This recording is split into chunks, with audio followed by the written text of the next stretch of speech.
Bonjour à tous et à toutes. Je vous retrouve aujourd'hui avec grand plaisir.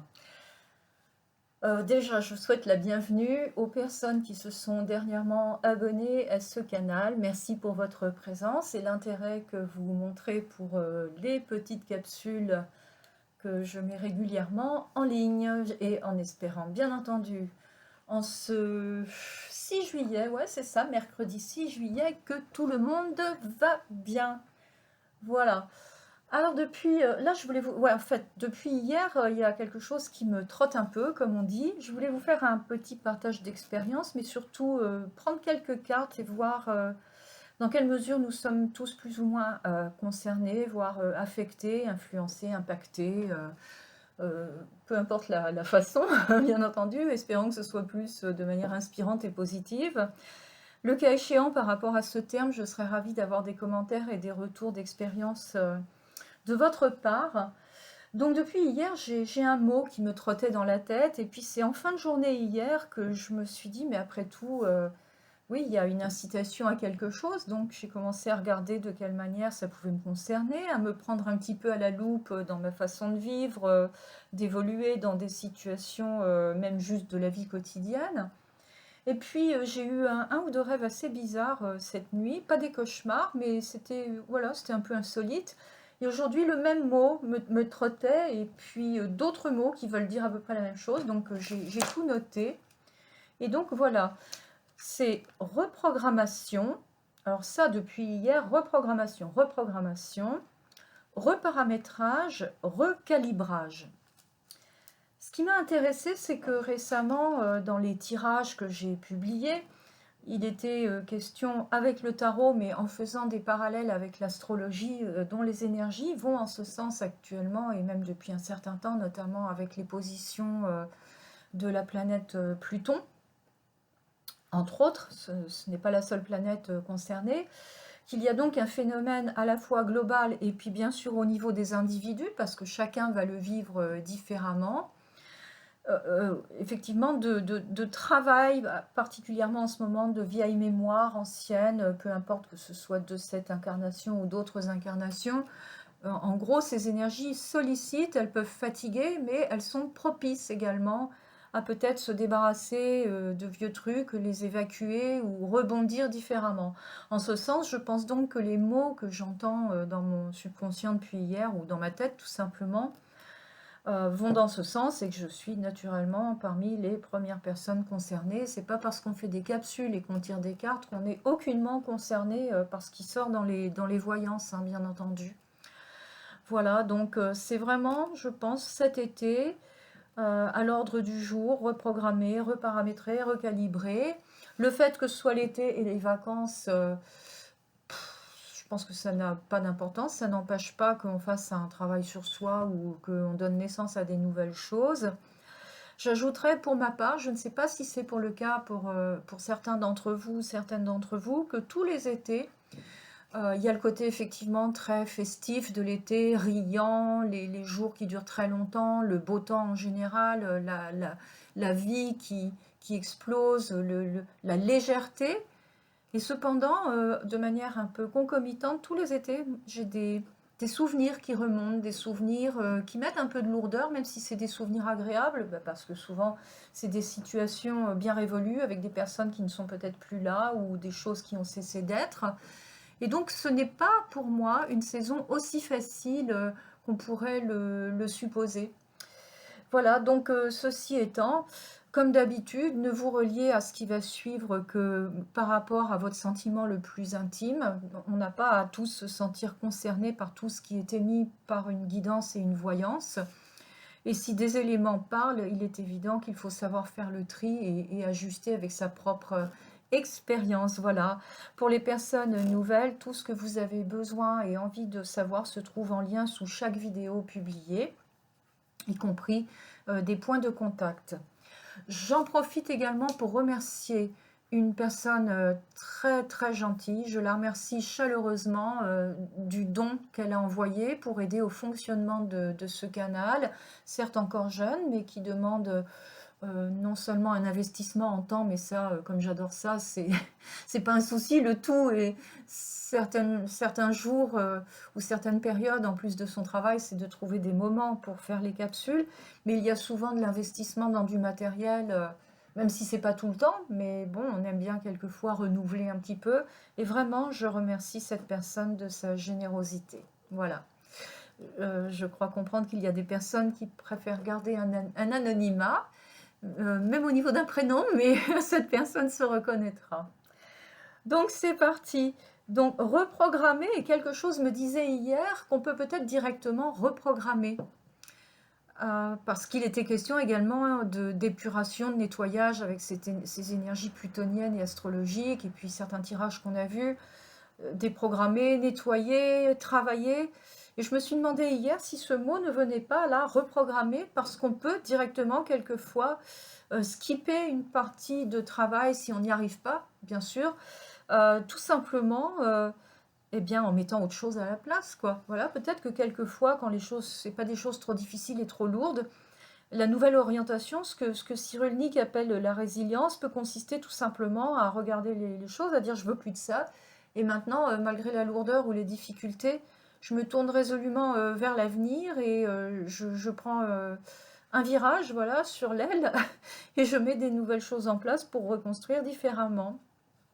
Ce qui est le principe de la résilience, de puiser dans sa force et d'avoir suffisamment de souplesse pour admettre que des choses s'arrêtent ou qu'on va les aider à s'arrêter pour redémarrer autrement.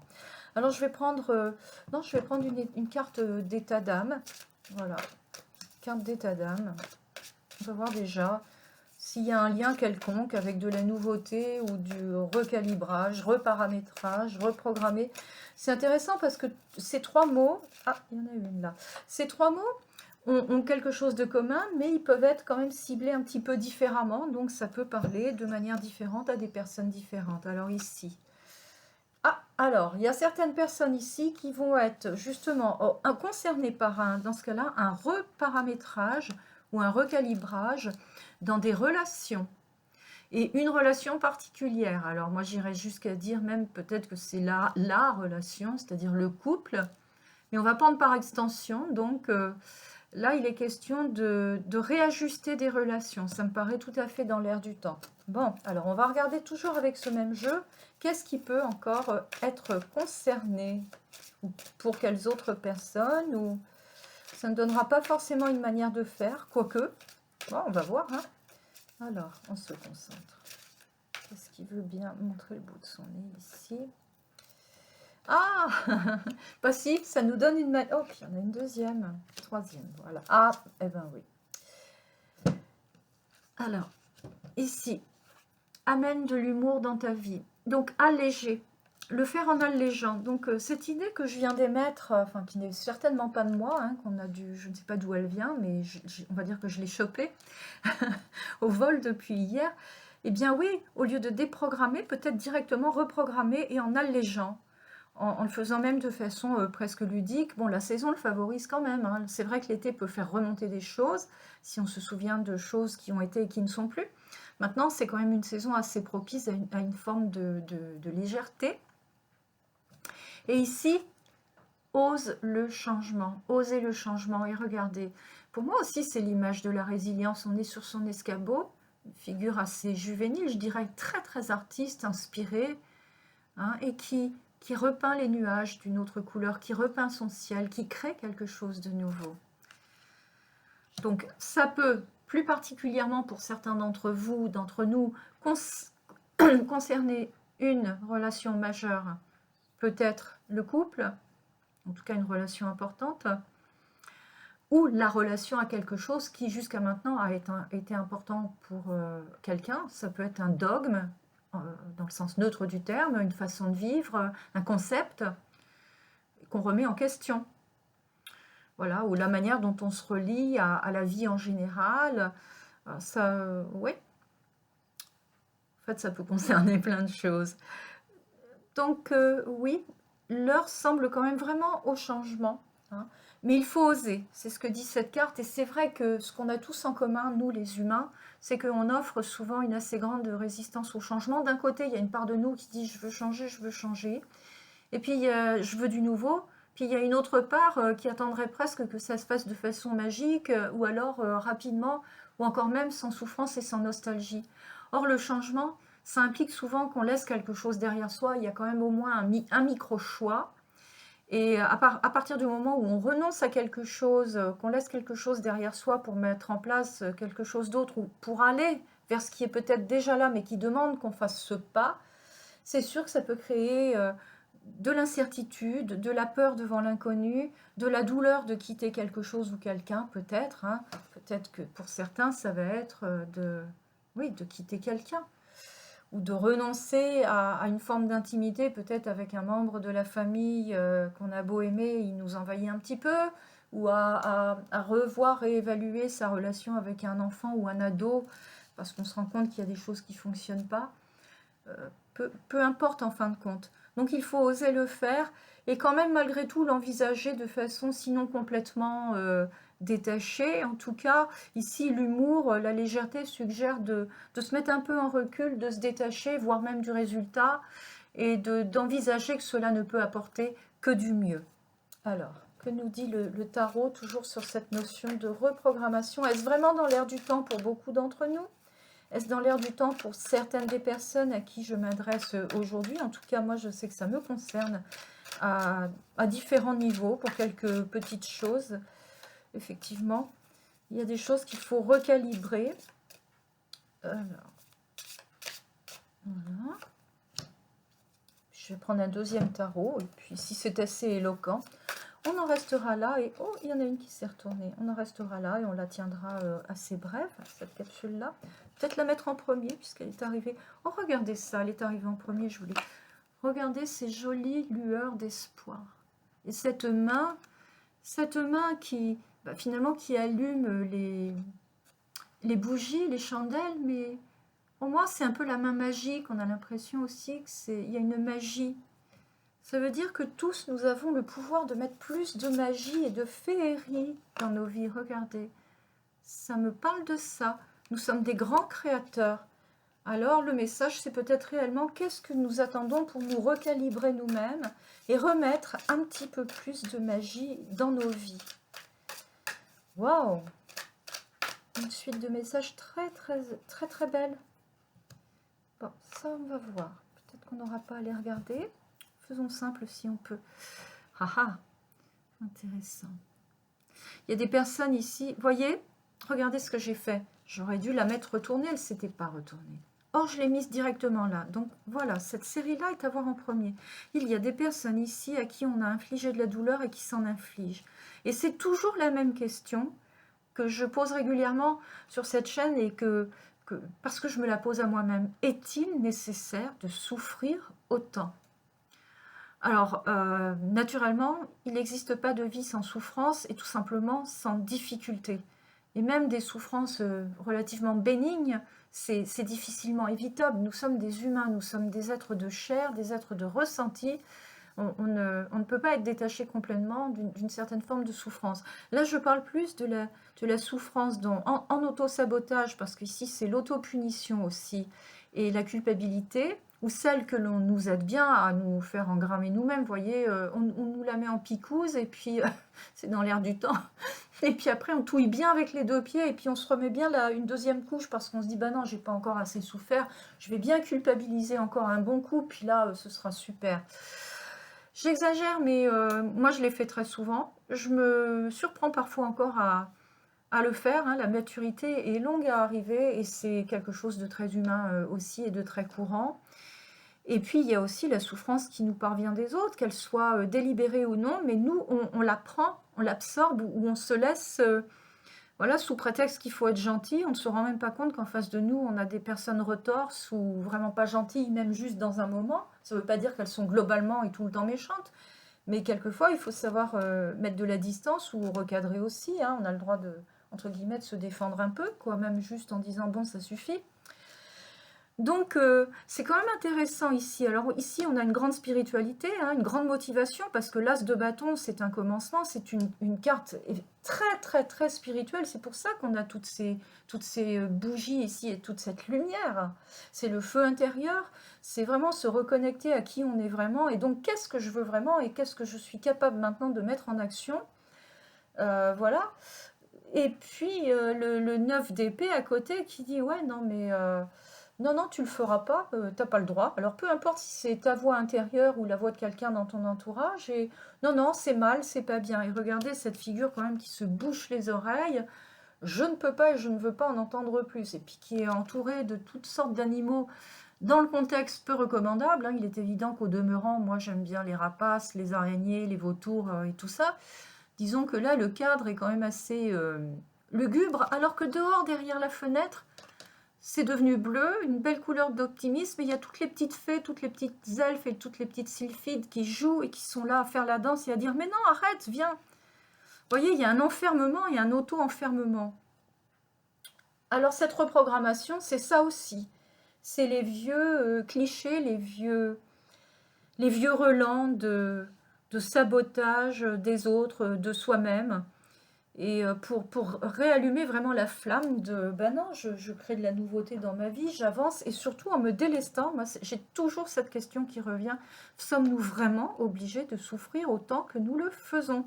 Quelle est la part qui est artificielle, qui est surajoutée par rapport peut-être à une souffrance normale de temps en temps ou bénigne? Et qu'est-ce que je viens encore me remettre en plus, quoi? Je fais naturellement exception des situations absolument dramatiques comme des catastrophes subites dans une vie ou même pas subites du tout, des maladies, que ce soit de soi ou des proches, d'accidents tragiques, de gros revers de fortune. Bien entendu, là, je n'applique pas cette question aux choses qui, de toute façon, inéluctablement, amènent un lot de souffrance, quitte à être résilient plus tard. Et beaucoup de personnes le sont finalement. Je parle de choses un petit peu plus mineures qui peuvent avoir à un moment donné leur caractère de gravité ou d'urgence, mais voilà. Et puis, pour moi, ça me parle aussi en termes de relations, des choses qu'on prend très au tragique, une hypersensibilité un peu exacerbée, trop de susceptibilité, se croire visé quand on ne l'est pas, ou au contraire se laisser faire quand on ne devrait pas se laisser faire. Vous voyez, les réajustements, tiens, ben voilà un quatrième mot. Hein, les réajustements nécessaires. Donc, vous voyez, reprogrammer, reparamétrer, recalibrer, réajuster. Donc, c'est une période propice. Que dit le deuxième tarot? Alors, un arcane majeur, un très bel arcane, celui de la petite étoile, le 17, et qui ici s'appelle le silence. C'est-à-dire la reconnexion avec une forme d'inspiration et notre partie supérieure aussi. Ça peut avoir d'autres significations, mais là c'est assez parlant quand même, l'image est très très parlante aussi. Hein, pour moi c'est la nuit, il y a la lune, il y a les étoiles, c'est beau, on est en contemplation, et je ne sais pas si vous voyez ici un visage qui se détache en arrière-plan, les yeux clos, qui écoute et qui est peut-être même sans écouter, juste dans une sorte de vacuité, un silence très méditatif. Peut-être une auto-hypnose, voyez? Donc, on va regarder la seconde. Le 6 de denier, qui est dans la notion d'échange, le juste donner, le juste recevoir, sans trop chipoter bien sûr, mais quand même l'ajustement des flux dans un sens ou dans l'autre, qui ici s'appelle le compromis. Et c'est toujours la carte que j'appelle celle des faux compromis. C'est-à-dire on donne trop, voilà, on n'est pas payé de retour, au fond de soi on le sait et on continue.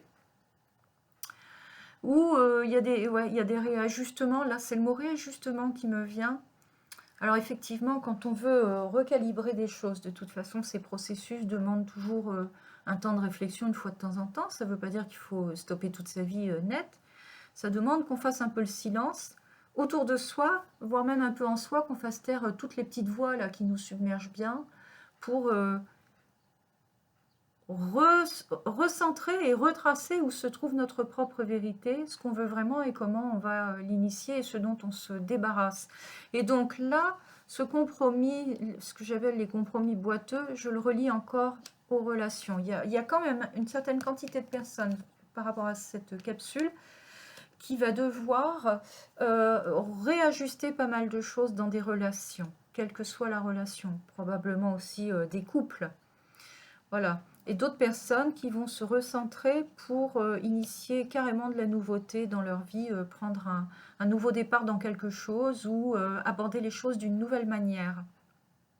C'est bien aspecté parce que ce petit arcane est aussi un petit peu porte-bonheur, il donne de l'inspiration, il redonne une forme de fluidité et il donne un ressourcement après des fatigues ou j'allais dire des prises de tête peut-être même superflues. Et regardez, elle se tient vraiment la tête, hein. C'est prise de tête et auto-prise de tête.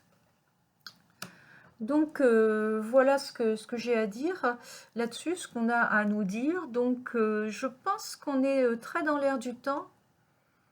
Et malgré tout, je vais mettre cette guidance en intemporel parce que je me rends compte que n'importe qui peut tomber dessus dans même pas mal de temps et que ça peut être un message que cette ou ces personnes auront un certain bénéfice à recevoir à ce moment-là. Voilà. Donc je vous remercie pour votre écoute du jour. Pour les personnes qui m'entendent pour la première fois, si cela vous a plu, abonnez-vous à la chaîne, vous y êtes les bienvenus, activez les notifications. Tous, autant que vous êtes, si vous y pensez, mettez bien les petits pouces en l'air, ça aide beaucoup, je vous en suis très reconnaissante et en attendant, cheminez le plus sereinement possible. À tout bientôt.